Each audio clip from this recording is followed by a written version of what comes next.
Hello students and welcome back to our YouTube channel. आज के class में हम लोग डिस्कशन करेंगे कि अकाउंट्स का जो वाइवा एग्जाम होने वाला है तुम्हारा, उसको हम कैसे प्रिपेयर कर सकते हैं और कैसे हम लोग 20 आउट ऑफ 20 स्कोर कर सकते हैं। सबसे इंपॉर्टेंट है कि हम लोग तीन चीज़ों का ध्यान रखें इसमें, क्योंकि तीन बेसिस पे हमारा मार्क्स डिसाइड होगा। 20 मार्क्स का टोटल वाइवा है।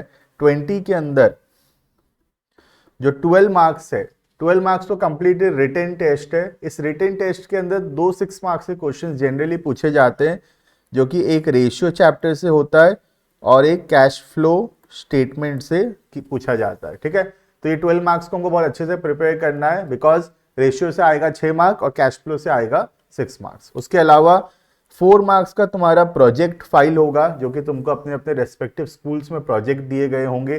कोई भी एक कंपनी को लेकर हम एनालिसिस किए होंगे, उसके रेशियो एनालिसिस किया होगा या फिर उसका कैश फ्लो स्टेटमेंट्स बनाया होगा, तो उसको बड़े ध्यान से बनाना है। प्रोजेक्ट फाइल एकदम परफेक्टली कंप्लीट होना चाहिए, बिकॉज एक इनकम्प्लीट प्रोजेक्ट फाइल ये दिखाता है एग्जामिनर को कि हम लोग कितने लाइटली ले रहे हैं उस वाइवा एग्जाम को। और अगर हम लोग को एग्जामिनर को ऐसा लगेगा कि हम बहुत लाइटली ले रहे हैं एग्जाम को, तो फिर हमारा मार्क्स वहाँ पे डिडक्ट हो सकता है। ठीक है, इसके अलावा 4 मार्क्स जो है वो हमारा वाइवा होगा, जो कि सबसे इंपॉर्टेंट है, उसी के लिए सबसे ज़्यादा डर लगता है हमको। तो आज हम देखेंगे कि हम लोग क्या स्ट्रेटेजी बना सकते हैं इस 4 मार्क का वाइवा एग्जाम को क्रैक करने के लिए। सबसे इंपॉर्टेंट है कि हम लोग कैसे दिख रहे हैं। अगर हम neat and clean, well dressed है, परफेक्टली यूनिफॉर्म हमारा ठीक है, तो कोई पॉइंट नहीं मिलेगा एग्जामिनर को उसमें नुक्स निकालने का। तो सबसे पहला बात जो हमको ध्यान रखना है, दैट इज आवर प्रेजेंटेशन। बिल्कुल हम नीट एंड क्लीन होने चाहिए, परफेक्टली यूनिफॉर्म होना चाहिए हमारा, उसमें कोई भी कुछ भी छूटना नहीं चाहिए। ठीक है, दूसरा बात जो हमको ध्यान रखना है, हमारा जो प्रोजेक्ट फाइल है वो कंप्लीट होना चाहिए। ठीक है, उसमें कुछ भी पेंडिंग नहीं होना चाहिए, कहीं पे भी टीचर का साइन, प्रिंसिपल का सिग्नेचर, मेक श्योर करना सब कुछ कंप्लीट है, बिकॉज ये सब पॉइंट से एग्जामिनर लोग हो सकता है कि हमारा मार्क्स डिडक्ट कर दें, जो भी प्रोजेक्ट फाइल का 4 मार्क्स है वो। ठीक है, इसके अलावा हमको वाइवा में जो प्रिपरेशन करना है, वो हमको बात ध्यान रखना है कि हमारा जो प्रोजेक्ट है वो एनालिसिस ऑफ फाइनेंशियल स्टेटमेंट्स के ऊपर है। प्रोजेक्ट में तुम यही किए हो, रेशियो एनालिसिस या कैश फ्लो स्टेटमेंट्स बनाए हो, प्लस तुम्हारा जो रिटन एग्जाम है वो भी रेशियो एनालिसिस और कैश फ्लो स्टेटमेंट्स का ही रिटन एग्जाम है। तो ये बहुत क्लियर है कि वाइवा में सबसे ज्यादा जो है वो तुमको पूछा जाएगा एनालिसिस ऑफ फाइनेंशियल स्टेटमेंट्स के ऊपर सबसे ज़्यादा वाइवा क्वेश्चंस पूछे जाएंगे। उसके अंदर सबसे पहले हमको बैलेंस शीट, एसपीएल का फॉर्मेट हमेशा ध्यान रखना है, कौन से हेड है, कौन से सब हेड्स हैं, उसको परफेक्टली पढ़ना है। उसके बाद हमको ये ध्यान रखना है कि ये सब कौन से स्केड्यूल के हिसाब से बनता है, स्केड्यूल 3 के हिसाब से। बैलेंस शीट उसका पार्ट 1 है और एसपीएल उसका पार्ट 2 है। ये सब बात हमको ध्यान रखना है। ठीक है, इसके अलावा हमको रेशियो एनालिसिस अच्छे से प्रिपेयर करना है और कैश फ्लो स्टेटमेंट्स अच्छे से प्रिपरेशन करना है। रेशियो एनालिसिस के अंदर बेसिक फार्मूला, आइडियल रेशियो, ये सब हमको ध्यान रखना है। कैश फ्लो स्टेटमेंट्स के अंदर बेसिकली कौन कौन से 3 मेन एक्टिविटीज होते हैं और कुछ कॉमन आइटम्स का ट्रीटमेंट, जैसे कि depreciation, loss on sale of fixed assets, rent receive, interest receive, propose dividend, interim dividend. ठीक है, ये सब के बारे में हमको परफेक्टली नॉलेज होना चाहिए। इसके अलावा हमको कुछ और जनरल क्वेश्चंस भी पूछा जा सकता है, जो कि बाकी 2 टॉपिक से हो सकता है, पार्टनरशिप एंड शेयर्स। लेकिन हम लोग बहुत ज़्यादा प्रिपरेशन उसके लिए नहीं भी कर रहे हैं, तो भी कोई प्रॉब्लम का बात नहीं है। ज़्यादातर हमको बुक 3 के हिसाब से प्रिपरेशन रखना चाहिए अपना, बिकॉज वो रिटन एग्जाम्स में भी काम आएगा, हमारा प्रोजेक्ट भी उसी के ऊपर है और मैक्सिमम वाइवा क्वेश्चंस भी उसी से पूछे जाएंगे।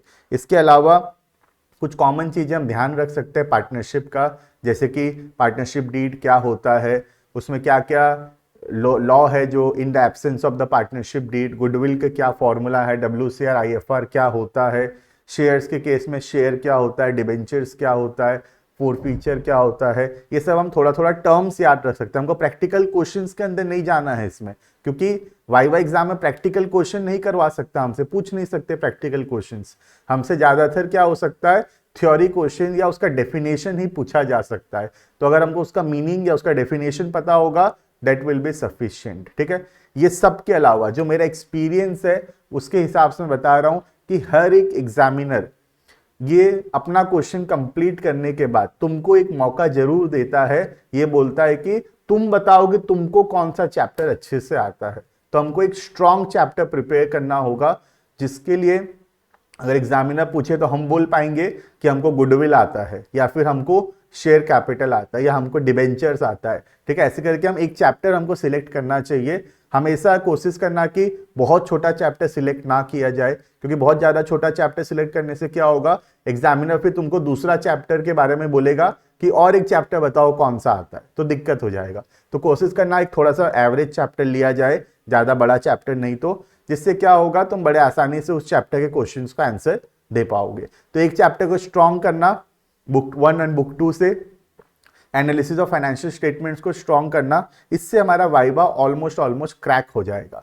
ना ज़्यादा नर्वस होना है हमको, ना ज़्यादा ओवर स्मार्ट होना है। वहाँ पे जितना पूछा जाएगा उतना बोलना है, एक्स्ट्रा अपना नॉलेज वहाँ पे नहीं दिखाना है हमको। ठीक है, बहुत सारे बच्चे लोग क्या होते हैं, उतावले होकर और एक्स्ट्रा आंसर देते रहते हैं। जो ज़्यादा आंसर देगा उससे ज़्यादा पूछा भी जाएगा, और ज़्यादा पूछने से क्या डिमेरिट है जानते हो, कहीं ना कहीं एक तो गलत हो सकता है, या एक तो आंसर हमको नहीं आएगा, उससे हमारा जो मार्क्स है वो डिडक्ट हो सकता है। ठीक है, तो हमको कॉन्फिडेंट दिखना है, अंडर स्मार्ट या ओवर स्मार्ट नहीं दिखना है, हमको नर्वस भी नहीं दिखना है, तो हमको बहुत ज़्यादा ओवर स्मार्ट भी नहीं दिखना है उसमें। ठीक है, क्लीननेस का बहुत ध्यान रखना, एकदम अपना परफेक्टली यूनिफॉर्म एकदम परफेक्ट रखना, उसमें थोड़ा सा भी इधर उधर नहीं करना।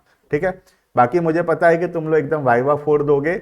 मिलते हैं हम लोग नेक्स्ट वीडियो में, उसमें हम लोग और भी वाइवा के बारे में डिस्कशन करेंगे कि और बाकी सब्जेक्ट्स के वाइवा हम कैसे क्रैक कर सकते हैं, बोर्ड एग्जाम्स में क्या स्ट्रेटेजीज हम लोग लगा सकते हैं, कैसे हम लोग बोर्ड एग्जाम्स के जो गैप होंगे उसमें हम लोग कैसे प्रिपरेशन कर सकते हैं। अभी हमारा प्री बोर्ड्स अगर अच्छा नहीं गया है तो भी हम बोर्ड्स में कैसे अच्छा मार्क्स ला सकते हैं, क्या स्ट्रेटेजी होगा, कौन कौन से चैप्टर्स हमको सिलेक्ट करने चाहिए, ये सब कुछ हम आने वाले वीडियो में जरूर इसके ऊपर टॉपिक के ऊपर वीडियो जरूर बनाएंगे। मिलते हैं इसी के साथ नेक्स्ट वीडियो में। अभी के लिए इतना, thank you and all the best for your viva. मुझे पता है कि तुम्हारा एग्जाम्स बहुत अच्छा जाएगा। Thank you and bye bye.